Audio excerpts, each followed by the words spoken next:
सभी भाइयों को नमस्कार। जीएसटी एक्ट के अंतर्गत इनपुट टैक्स क्रेडिट के प्रावधानों को समझने से पहले इनपुट टैक्स क्रेडिट के संबंध में मूलभूत बातें समझना आवश्यक है। पूर्व में इनपुट टैक्स क्रेडिट के प्रावधान यूपी वैट एक्ट की धारा 13 में दिए गए थे। यूपी वैट एक्ट की धारा 13(4) के अनुसार किसी वस्तु को खरीदने के संबंध में जिस तारीख को व्यापारी द्वारा उस वस्तु की खरीद के संबंध में टैक्स इनवॉइस प्राप्त की जाती है, उसी तारीख को full amount of input tax credit का प्रोविजनली लाभ लिया जा सकता है। तथा किसी वस्तु की खरीद के संबंध में जहां व्यापारी को स्वयं टैक्स जमा करना होता है, तब इनपुट टैक्स क्रेडिट का लाभ लेने के लिए उसके द्वारा टैक्स जमा करने के संबंध में सबूत उसके पास उपलब्ध होना चाहिए। जीएसटी एक्ट के अंतर्गत आईटीसी के संबंध में व्यापक बदलाव किए गए हैं। जैसे कैपिटल गुड्स के संबंध में कब और कितनी आईटीसी मिलेगी। यदि किसी व्यापारी द्वारा कंपाउंड स्कीम अपनाई जाती है या कंपाउंड स्कीम के बाहर निकलता है, तब आईटीसी पर क्या प्रभाव पड़ेगा।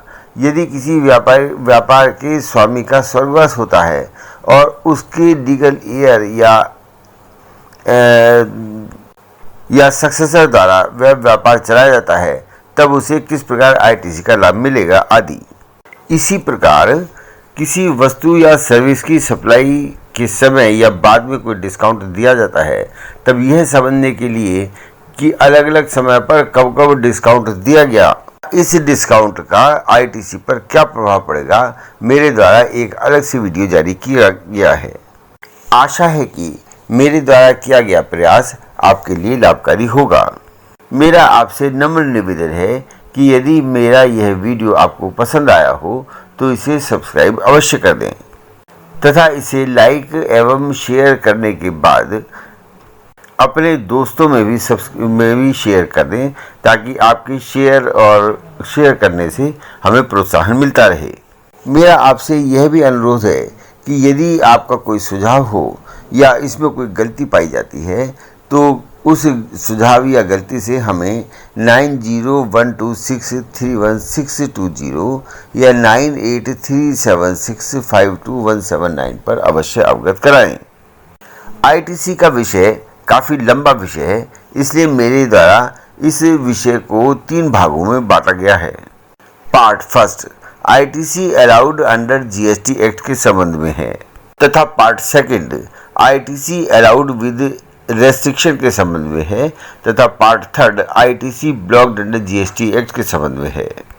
अब हम पार्ट फर्स्ट के संबंध में अर्थात ITC allowed under GST act के संबंध में विचार करेंगे।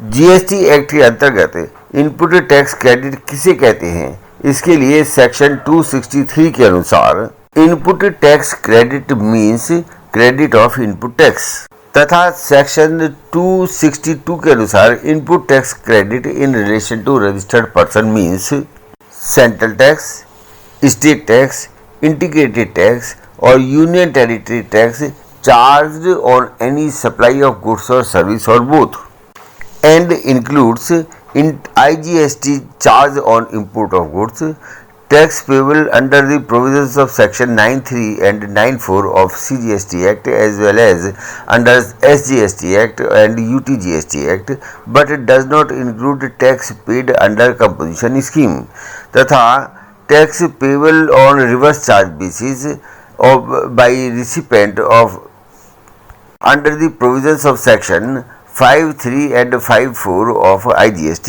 एक्ट। आईटीसी क्लेम करने के लिए केवल 4 प्राइमरी कंडीशंस हैं। नंबर 1, रिसिपेंट के पास उस वस्तु या सर्विस की सप्लाई के संबंध में टैक्स इनवॉइस उपलब्ध होनी चाहिए। नंबर 2, उस वस्तु की सप्लाई या सर्विस किसी व्यापार के सामान्य क्रम में या उसे आगे बढ़ाने के लिए होनी चाहिए। उस वस्तु या सर्विस की वास्तव में ही सप्लाई होनी चाहिए। तथा नंबर 4, सप्लायर द्वारा टैक्स जमा कर दिया गया हो तथा उसके द्वारा धारा 39 के अंतर्गत रिटर्न भी जमा कर दी गई हो। यहाँ यह बात ध्यान रखनी चाहिए कि आईटीसी की धनराशि को इलेक्ट्रॉनिक क्रेडिट लेजर में क्रेडिट किया जाएगा। CGST एक्ट की धारा 16 के अंतर्गत इनपुट टैक्स क्रेडिट का क्रेडिट लेने के लिए रूल 36 में कुछ कंडीशंस भी दी गई हैं जो निम्न प्रकार से हैं। रूल 36 के अनुसार CGST एक्ट के अंतर्गत इनपुट टैक्स का क्रेडिट लेने के संबंध में कुछ आवश्यक डॉक्यूमेंट होने चाहिए।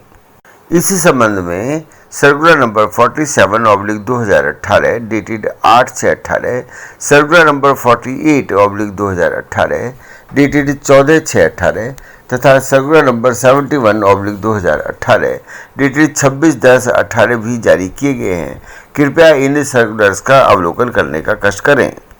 इस रूल के अनुसार इनपुट टैक्स का क्रेडिट लेने के लिए प्रत्येक रजिस्टर्ड पर्सन के पास कुछ डॉक्यूमेंट जैसे tax invoice, debit note, bill of entry होनी चाहिए तथा इनपुट टैक्स के असेसमेंट के लिए कस्टम एक्ट के अधीन बिल ऑफ एंट्री या सिमिलर डॉक्यूमेंट उपलब्ध होना चाहिए। रूल 36(2) के अनुसार किसी रजिस्टर्ड पर्सन द्वारा ITC का लाभ तभी लिया जा सकता है जब टैक्स इनवॉइस या डेबिट नोट में चैप्टर 4 के अनुसार सभी आवश्यक विवरण उपलब्ध हों। नोटिफिकेशन नंबर 39/2018 द्वारा रूल 36 में एक नया प्रोविजन भी जोड़ा गया है। इस प्रोविजन के अनुसार यदि डॉक्यूमेंट जैसे टैक्स इनवॉइस, डेबिट नोट या बिल ऑफ एंट्री चैप्टर 4 के अनुसार निर्धारित प्रारूप में नहीं है, लेकिन नोटिफिकेशन नंबर 39/2018 द्वारा जोड़े गए नए प्रोविजन में के द्वारा वांछित सभी विवरण दिए गए हैं, तो इनपुट टैक्स का क्रेडिट लेने में कोई रुकावट नहीं है। रूल 36(3) के अनुसार यदि किसी ऑर्डर में टैक्स के भुगतान के संबंध में फ्रॉड, विलफुल मिस स्टेटमेंट या सप्रेशन ऑफ फैक्ट्स पाया जाता है तो रजिस्टर्ड पर्सन को ITC का लाभ नहीं दिया जाएगा।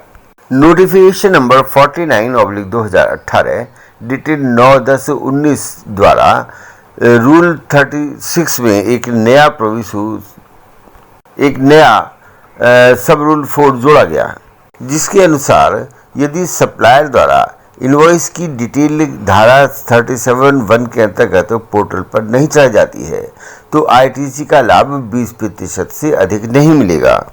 नोटिफिकेशन नंबर 75/2019 डेटेड 26/10/2019 द्वारा सबसेक्शन 4 में परिवर्तन किया गया तथा 20% के स्थान पर 10% शब्द जोड़े गए।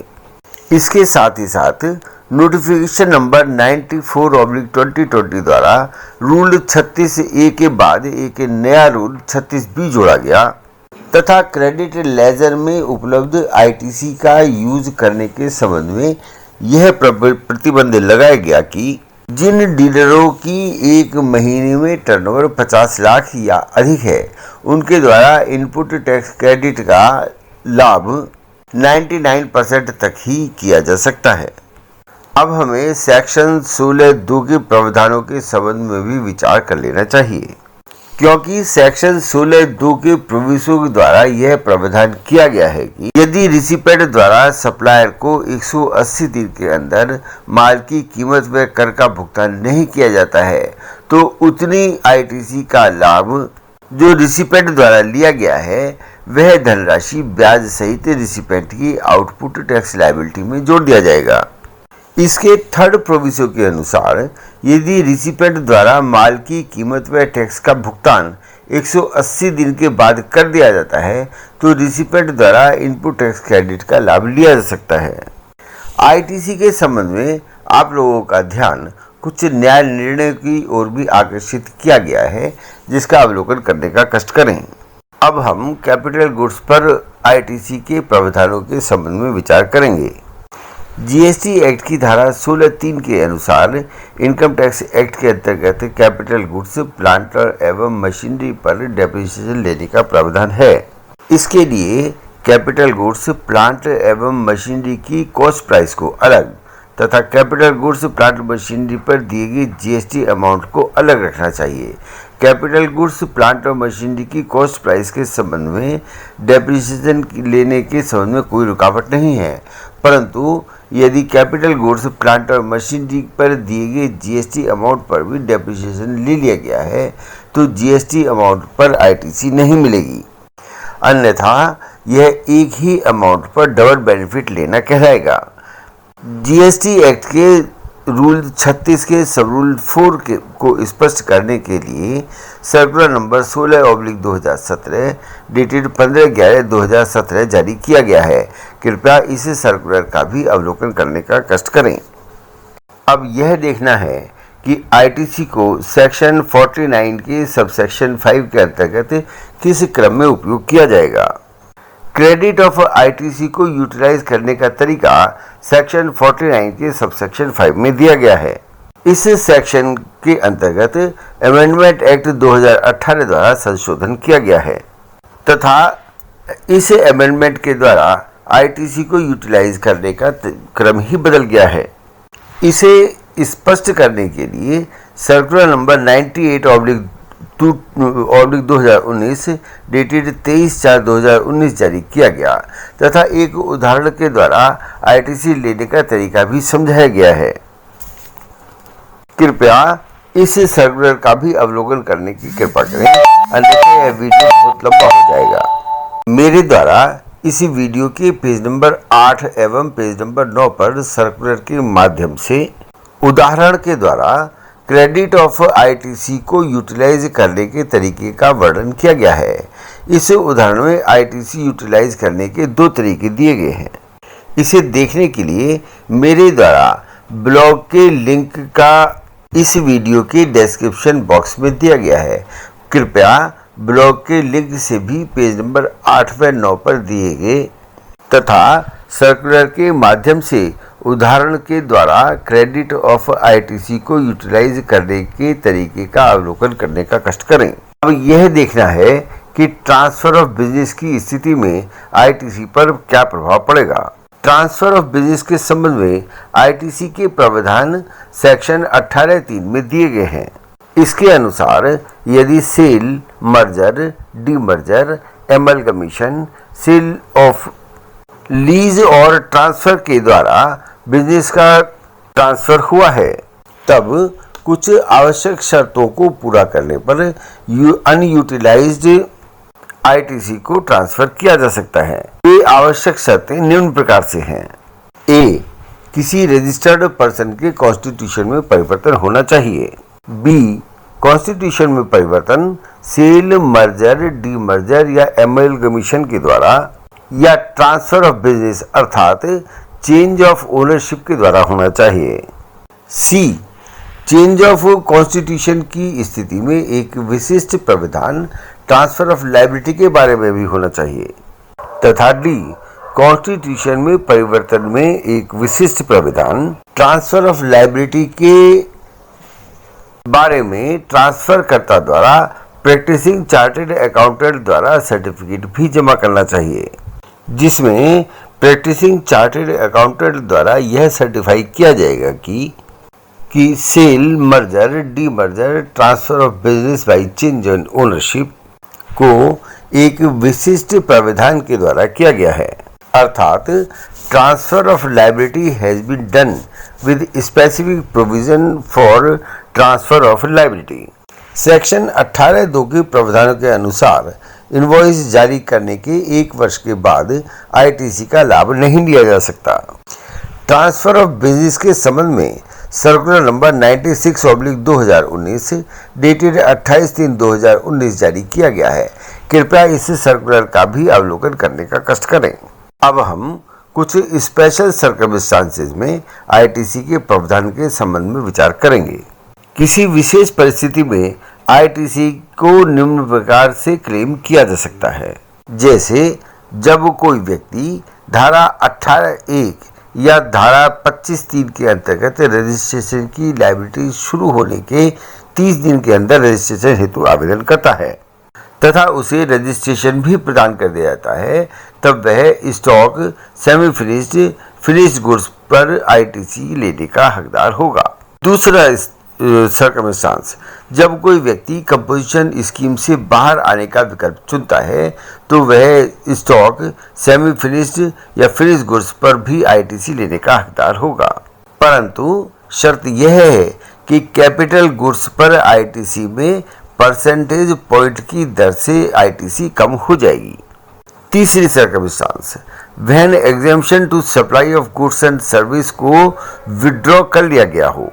जब किसी कर मुक्त वस्तु या सेवा को कर योग्य घोषित कर दिया जाता है, तब कर योग्य व्यक्ति उस कर योग्य घोषित की गई वस्तु के stock, semi finished, finish goods पर आईटीसी लेने का हकदार होगा।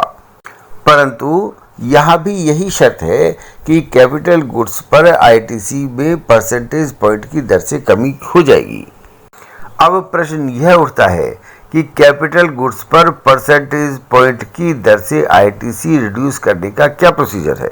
आइए इसे हम एक उदाहरण के द्वारा समझते हैं। जैसे यदि किसी कैपिटल गुड्स को दिनांक 10/1/2015 को 50,000 रुपये का खरीदा गया है तथा उस पर आईटीसी की दर उस पर जीएसटी की दर 20% है, तब उस पर टैक्स की धनराशि की आईटीसी 50,000 का 20% अर्थात 10,000 रुपये होगी। अब उस कैपिटल गुड्स को 5 मई 2017 को सेल या सप्लाई कर दिया गया है। इस स्थिति में कैपिटल गुड्स पर 10,000 रुपये का 5% की दर से अर्थात 5,000 रुपये पर क्वार्टर की दर से आईटीसी कम हो जाएगी। इस उदाहरण में डेट ऑफ परचेज और डेट ऑफ ट्रांसफर के बीच में 10 क्वार्टर बनते हैं, अर्थात 500 रुपये into 10 quarter is equal to 5,000 rupees की आईटीसी कम हो जाएगी। अब हम जॉब वर्क के लिए भेजे गए माल या कैपिटल गुड्स पर आईटीसी के संबंध में चर्चा करेंगे।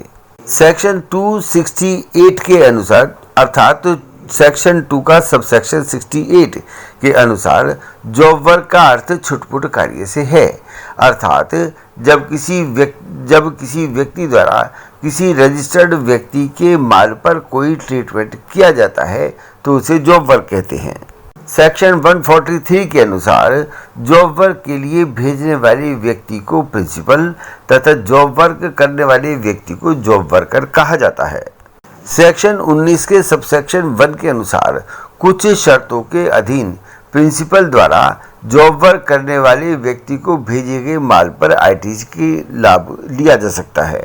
इसके साथ ही साथ सेक्शन 19 के सबसेक्शन 2 के अनुसार एक जॉब वर्क करने के लिए सीधे माल भेजने पर भी आईटीसी का लाभ लिया जा सकता है। यहाँ यह विचार करना आवश्यक है कि आईटीसी का लाभ लेने के लिए यह आवश्यक है कि आईटीसी का लाभ लेने वाले व्यक्ति के पास इनवॉइस या क्रेडिट नोट उपलब्ध होना चाहिए तथा उसने माल की वास्तव में ही डिलीवरी ली हो। परंतु डिलीवरी लेने की शर्त सेक्शन 19(2) के लिए लागू नहीं होती है, अर्थात प्रिंसिपल द्वारा आईटीसी का लाभ तब भी लिया जा सकता है जब माल को जॉब वर्क के लिए सीधे जॉब वर्कर के पास ही भेज दिया गया हो। मेरे द्वारा आईटीसी के संबंध में इस वीडियो में कुल 18 सर्कुलर दिए गए हैं। कृपया इसका अवलोकन करने का कष्ट करें।